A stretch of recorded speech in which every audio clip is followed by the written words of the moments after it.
Salut les cosmonautes, je vous propose de commencer cette revue de la semaine que j'intitule Les ZK sont le endgame avec les 4 airdrops de la semaine, toutes des cryptos utilisant la technologie Zero Knowledge. Puis nous finirons par voir comment participer aux prochains potentiels airdrops ZK avec les testnets importants de la semaine.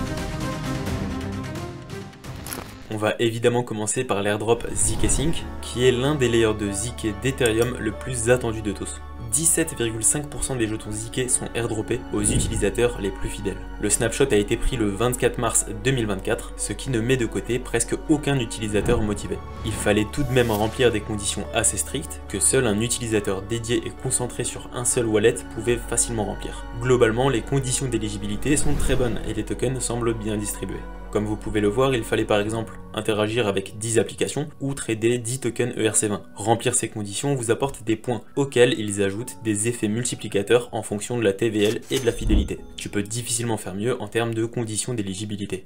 Cela dit, je note un manque de considération pour la ressource la plus importante, les développeurs et contributeurs.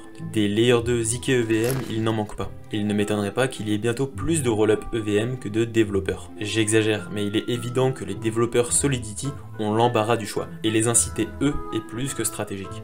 Si on compare l'évolution du nombre de développeurs de ZK Sync, qui est EVM, à un rollup ZK non EVM, avec un langage beaucoup plus moderne et performant comme Cairo, on devrait s'attendre à un nombre de développeurs au moins 4 fois supérieur chez ZK Sync. En tout cas, c'est leur objectif. Lorsqu'ils font le compromis de la performance pour l'EVM compatibilité, ils veulent toucher la masse de développeurs la plus grande en crypto.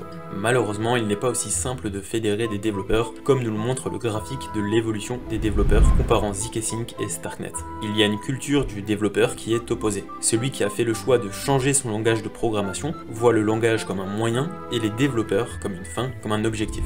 ZK Sync n'a pas 4 fois plus de développeurs que Starknet, mais en fait moins de développeurs. C'est certainement un épiphénomène et Starknet n'aurait jamais dû avoir plus de devs que le layer 2 ZK EVM le plus à la mode juste à cause d'un airdrop différent. Je ne pense pas non plus que ça explique tout, c'est un ensemble d'événements qui nous amènent là. Et pour nous en faire profiter, un deuxième airdrop vient frapper la tête des cosmonautes cette semaine. Il s'agit de Nostra, une super app de Starknet profitant du système de points pour distribuer 11% de ses tokens. Nostra est le plus gros protocole DeFi de Starknet, cumulant 70% de la TVL du layer 2. Rapidement, Nostra a plusieurs applications en une, comme les LST, le marché monétaire, un AMM et de la génération de stablecoins. Cela peut poser la question de la sécurité des contrats, vu la vitesse de déploiement quand d'autres équipes font le choix de se concentrer sur une seule application. On peut voir que 3 audits sont en cours et que l'équipe semble bien financée. Il faut pas oublier non plus qu'ils ont reçu des grants et un airdrop de la part de Starknet. Ils nous présentent une tokenomics assez particulière, affichant 100 millions de tokens et 100% libérés au lancement, le 17 juin.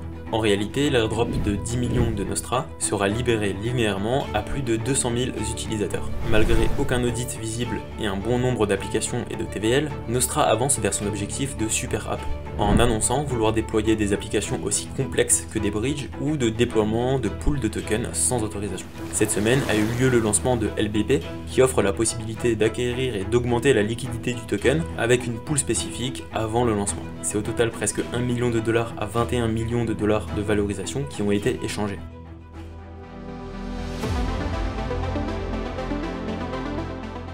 Cette semaine, une autre application de Starknet a aussi de bonnes nouvelles à partager. Pour commencer, Ecubo, le plus gros DEX ZK de Starknet, a airdroppé ses utilisateurs il y a quelques semaines. Tu peux aller vérifier ton éligibilité si ce n'est pas encore fait. Dans le cadre de cet airdrop, Ecubo a offert un tiers de ses tokens aux utilisateurs, et un autre tiers peut être obtenu avec leur nouvelle fonctionnalité, le DCA automatisé. Mais un bug est survenu et la DAO a voté pour modifier le code. Cette organisation d'urgence par les holders de Ecubo sera récompensée par une partie des Stark obtenus en trésorerie.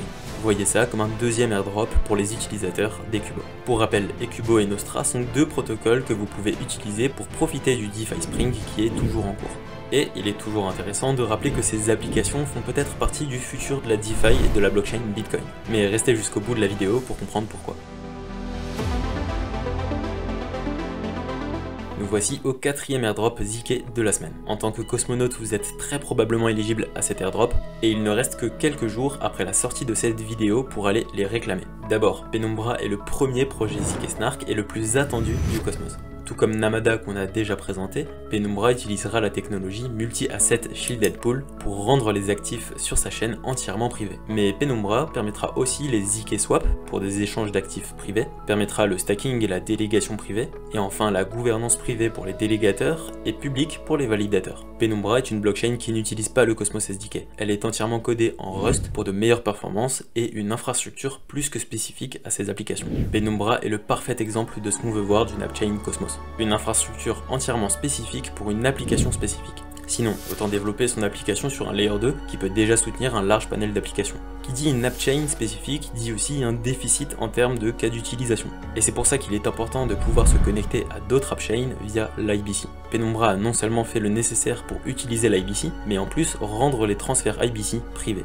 L'équipe de Penumbra a aussi créé ce qui est aujourd'hui considéré comme le endgame de l'interaction entre les utilisateurs et la blockchain. Dans les wallets Penumbra sont intégrés des ultra light nodes, donc des nœuds ultra légers pour aller vérifier les preuves ZK sans passer par un intermédiaire pour vous synchroniser avec la blockchain. Ce endgame s'est démocratisé avec l'arrivée du Data Availability Sampling de Celestia, qui réduit considérablement le coût de vérification des preuves off-chain, de sorte que ces nœuds légers puissent être intégrés dans les wallets nativement. Dans le cas de Celestia, ajoutez à ça les ZK accounts en cours de développement, et l'on sera en droit de se poser la question de l'intérêt d'un settlement layer comme Ethereum pour vérifier les preuves, mais c'est un autre sujet. Il y a d'autres choses qui rapprochent Penumbra du ZK Endgame, comme le fait que toutes les transactions sur Penumbra sont en fait des micro-rollups qui détiennent seulement les données de cette transaction, ce qui nous donne la possibilité d'être la même personne qui vérifie ses propres transactions et donc d'avoir un rollup personnel auto-vérifiable. Mais vous ne devez pas perdre la preuve de ces changements d'état, mais finir par le prouver à la chaîne Penumbra, sinon vous risquez de perdre tout ce que vous avez construit. Et c'est pourquoi ils ont créé Narciul, qui facilite l'auto-hébergement de chaînes rollup. Vous vous envoyez les données à vous-même et donc payez vos propres frais, ce qui permet par exemple aux gros market makers d'enchaîner une série de transactions avant de les rendre vérifiables en une seule transaction sur le réseau Penumbra décentralisé. C'est de l'auto-récursivité de preuves que vous et moi n'utiliserons peut-être pas, mais qui change beaucoup de choses pour les gros acteurs qui ont particulièrement besoin de privacy, de souveraineté et de scalabilité, qui n'ont encore jamais été vraiment accessibles. Bon, je m'arrête là pour vous parler de ce qui vous intéresse le plus, l'airdrop. Penumbra a annoncé son airdrop cette semaine à destination de 160 000 adresses Cosmos. Ils ont particulièrement ciblé les utilisateurs qui ont fait des dépôts et retraits depuis un échangeur centralisé vers des wallets Cosmos. Ils ont aussi ciblé les market makers du hub DeFi Osmosis, les utilisateurs de DYDX et de stablecoin CDP de Membrane, mais aussi les détenteurs de NFT Batskids et Celestine. Nous n'avons pas encore plus d'informations sur les tokenomics, mais je vous mettrai le lien en description si celles-ci sont publiées avant la sortie de cette vidéo. Cette semaine, nous avons aussi une très bonne nouvelle pour Bitcoin, qui aura la possibilité de vérifier des preuves ZK et Stark avec ses mineurs, donc directement sur le Layer 1. Ici, l'objectif de Starkware étant de pouvoir faire vérifier le Layer 2 Starknet sur Bitcoin. Et c'est en tout cas déjà le cas sur le testnet 4net de Bitcoin, auquel a été ajouté l'opcode OP4, qui est nécessaire pour intégrer un vérifieur ZK Circle Stark, qui est aujourd'hui considéré comme l'état de l'art en termes de preuves ZK. Je ne vais pas rentrer plus dans les détails puisqu'on vous prépare une vidéo complète sur cette intégration, qui est un sujet complexe et historique. Mais comme on peut le voir, les contributeurs de Starknet ne perdent pas de temps, même si l'intégration finale en mainnet est estimée à 6 mois après le retour d'Opcat dans le code de Bitcoin, ce qu'on peut donc estimer à plus d'1 an. Pour les plus techniques d'entre vous, je vous invite évidemment à participer au testnet. Un Explorer et un faucet est déjà disponible. Pour ce qui est du wallet, il faut suivre les étapes décrites dans ce GitHub et vous avez le lien en description. Pour finir cette semaine avec un testnet ZK beaucoup plus accessible, je dois vous parler de Chakra, qui est partenaire de Babylon pour apporter le restaking de Bitcoin à un maximum d'écosystèmes. Pour ceux qui veulent plus d'informations sur Babylon, vous avez une vidéo complète sur la chaîne. Nous avons aussi résumé pour vous l'interview du cofondateur de Chakra.